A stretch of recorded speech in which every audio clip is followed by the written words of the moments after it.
and so there's a lot of fear about the SEC and the SEC regulating what we do. And the beautiful thing, everything that I do on raising capital is for single family houses. And everything that we do in this world of raising private money for single family houses is not regulated by the SEC, because everything we do is what's called asset-backed debt. Asset-backed debt. If you're a real estate investor and are wondering how to raise and leverage private money to make more profit on every deal, then you're in the right place. On Raising Private Money, we'll speak with new and seasoned investors to dissect their deals and extract the best tips and strategies to help you get the money, because the money comes first. Now here's your host, Jay Connor. So there's a lot of fear about the SEC and the SEC regulating what we do.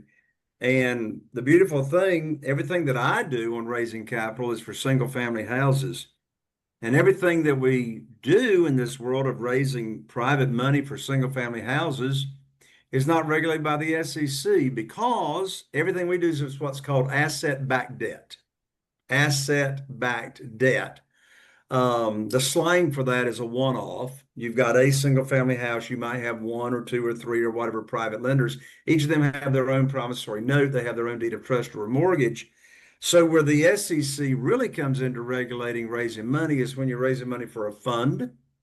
And so when you're raising money for a fund, such as for a larger project, self-storage, apartment complexes, commercial buildings, etc., then the SEC is very involved, and you're going to hire an SEC attorney to prepare what's called a private placement memorandum, for example, for that fund. So anyway, Chaffee, you probably already said all that before I've signed back in.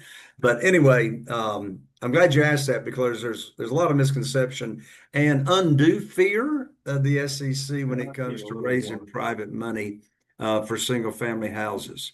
So I want to share with you all, I'm dying to share with you all this story. And so I'm going to share the story, and I want you all to tell me, you all would be you all, right? Everybody here, right? Anybody that hears takeaways, Chaffee, Crystal, Scott, Larry, Judy, Wally, Bill, Debbie, Terry, anybody that hears takeaway. I mean, I know what takeaways I've got from this story, but I'm going to give you the facts. So I want y'all to write down these facts, and then let's learn from each other. What are the takeaways? What are the lessons learned from this, from what I'm getting ready to share? So I'm getting ready to share with you the facts. Here's the facts of this deal. So this deal is, the physical address is 6005 Brig, B-R-I-G Court. So 6005 Brig, B-R-I-G Court. By the way, welcome Tanda. I'm not sure how to say it, but good to see you. Good to see you here on PMA. Is this your first time with us on the PMA? Maybe about my third time. I've been trying to get better with joining, but I'm happy to be here, and thank you for welcoming me, and sorry for joining late. No, we're glad you're here. So what I'm getting ready to share now are facts about this deal that I just put under contract 1 hour ago before getting on this call. So I'm going to give you the facts. Then you all tell me, what did you hear? What did you learn? Here we go. Here's the facts. This lead, so this is an off-market lead. So this is a for sale by owner. For sale by owner. And this lead came in to our CMR system. This lead reached out to us on June 30th. June 30th is when the lead came in. Now, how did it come in? It was a Google ad. So the owner of this property went on Google, and who knows what they typed in, one of 75 or more phrases. Maybe they typed in sell my house fast, or buy my house, or how to sell my house without a realtor. Who knows what they typed in. But they went on Google and they typed in. So Google saw jbuyshousesfast.com ad. So me and myself and my acquisitionist and my team, this lead came in on June 30th. So when the ad came in, so when this lead came in, we had their name and their phone number, and that was about it. No other details. All right. So we got the lead. They want to sell their house. So that same day, Kim, my acquisitionist, she got them on the phone, but before she got them on the phone, my AI in our proprietary software immediately started texting this lead to set an appointment, to set a phone appointment with Kim, my acquisitionist, to get the details on the property. So Kim gets the seller on the phone, and she finds out that this home is waterfront. It's on a wide canal with 6 feet of water and it's got a lift. It's got a lift where you put your boat, and it takes you out to the Neuse River. Also learned the house was built in 1950. Also learned that it's vacant. Nobody's living in it. That should tell you something. So it's vacant. And the owner has already removed the flooring and has started the rehab process, but has stopped. We don't know if they ran out of money, whatever, but they've stopped the rehab process. So the asking price from the seller was $300,000. That was the asking price. $300,000 was the asking price. And so that was pretty much all the information. So then Kim sent that information through our software, and I saw the information come in. I reviewed the lead. And then I sent a message to our realtor to give us the after repaired value. So realtor comes back and tells us the after repaired value is $425,000 is the after repaired value. So I'm looking at the asking price of 300. I'm looking at a after repaired value of 425, and I already know that the flooring is missing and there's going to be a renovation involved. So I already know this is a skinny deal with any kind of renovation involved.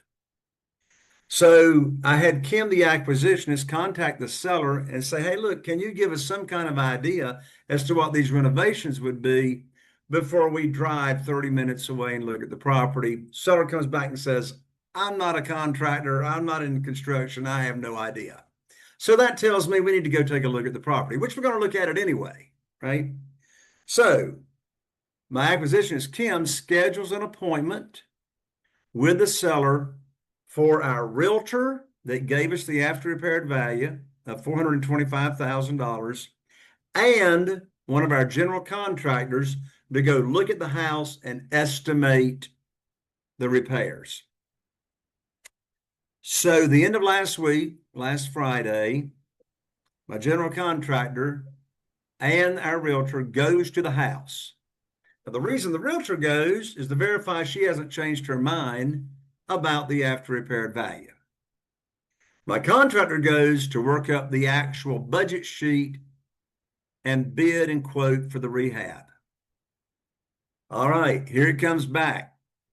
Our general contractor sends the rehab budget sheet to Kim, my acquisitionist. She sends it to me, and you might as well say the rehab is going to be $100,000 for easy figuring. So we got a rehab of $100,000. So now I know for sure that's not a deal based on the asking price. After repaired value is $425,000. They're asking $300,000. By the time I rehab it, I lost money because of realtor fees when it comes time to sell it and carrying costs. So I'm getting ready to tell you a fact that somebody should get a huge takeaway from this. So I run the numbers. I use the all cash formula for when you're paying all cash as to what the maximum amount should be that I'm going to pay when paying all cash. And so I instructed Kim day before yesterday to make the offer all cash of $200,000, not $300,000. Make an all cash offer of $200,000. We can close in 2 weeks. The seller had told us they wanted to sell just as soon as possible. So between it being vacant and wanting to sell as soon as possible, that should tell you something as well. So I told Kim to make the offer cash, $200,000, and we'll close within 2 weeks. I got an email with the DocuSign this afternoon of the offer is accepted at $200,000 and close within 2 weeks. So a recap of the numbers, the after repair value is 425, buying it for 200,000, rehab's 100, going to have 300 in it. So the profit on this deal is going to be 425,000 less 300. That leaves 125 less realtor fees coming time to sell it, less whatever the carrying costs are going to be. Those are the facts. Who would like to be the first person to share the takeaways on those facts? And if you're talking and you're muted, we can't hear you.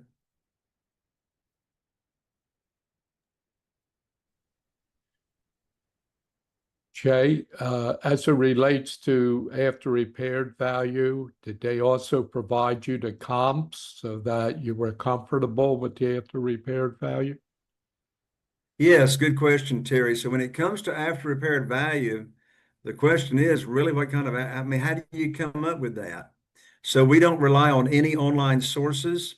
I rely totally on my relationships with our realtors. I do business with two different realtors. One's in one county, one's in the other county. And so this realtor's name is Tracy. Tracy's been my primary realtor in this county for about 15 years. And so, yes, she provides the sold comps and the adjustments. And if anything, Tracy is usually conservative as to her number. So the ARV came directly from the realtor with the comps. Thank you. Yes, thank you for the question. All right, what are some lessons learned on this? Seller motivated. Larry, what indicators do you have that the seller was motivated and is motivated? Well, they quit on the rehab. They wanted to sell quickly.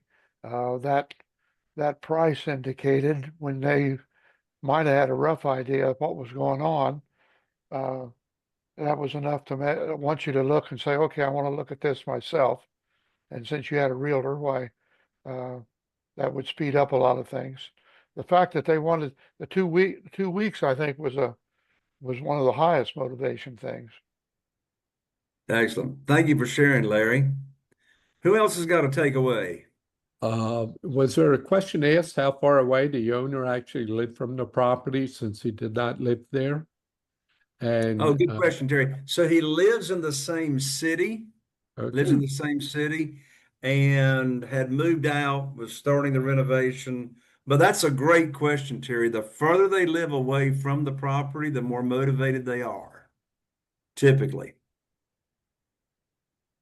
All right, Crystal, I know you got some big takeaways. So, Crystal, you go next, and then Chaffee on the takeaways. I've got a takeaway if you're still taking others. Sure. So always make an offer, no matter what, and make an offer that works for you, and maybe even make an offer that asks for the moon. So, Paul, I'm so glad you said that, because if you didn't, Crystal was getting ready to. So that's a huge takeaway, as you just said, Paul, in this real story. You got a a seller asking 300,000. Probably there's a lot of real estate investors out there that would just give up and not even make the offer. Because they're saying, who's going to accept an offer $100,000 less than what they're asking? So here's a right or down or less. A seller has no idea what they're going to accept until you make the offer. Now, maybe this seller did know they would take 200, but I don't know. I mean, hey, look, here's another side takeaway. Even if this seller had told us, I'm not taking a penny less than $300,000, don't believe them. What you just said, Paul, is, I never bought a house I didn't make an offer on. I never bought a house I didn't make an offer on. So if you want the property, for goodness sakes, make the offer. But it's just not make the offer. It's justify the offer. So when Kim, my acquisitionist, is calling up this seller and making the offer, well, she's telling the seller, here's what this rehab is going to cost for us to get it to where we can market it and put it in the multiple listing service. So we're making the offer, we're justifying the offer, and we're making the offer just as clean as possible. What do I mean by clean? No contingencies. Now, when you make an offer and there's a major rehab, you better get a home inspection, right? But I'm not worrying with the home inspection until after I go under contract, right? So that's another important part of this scenario. If I'm going to close within 2 weeks, or if you're going to close within 2 weeks, you got to have a relationship with all your players to move fast. Relationship with the real estate attorney, relationship with the home inspector, right? I mean, I don't need, even though my contractor has crawled underneath this house, I don't need a $30,000 oops for Murphy to show up without that home inspection. Thank you for sharing that, Paul. Oh, welcome back, Crystal. I feel your pain. I hope you didn't have like the windows kick you off again, but whatever. One thing you said, Chaffee, so important. The money comes first.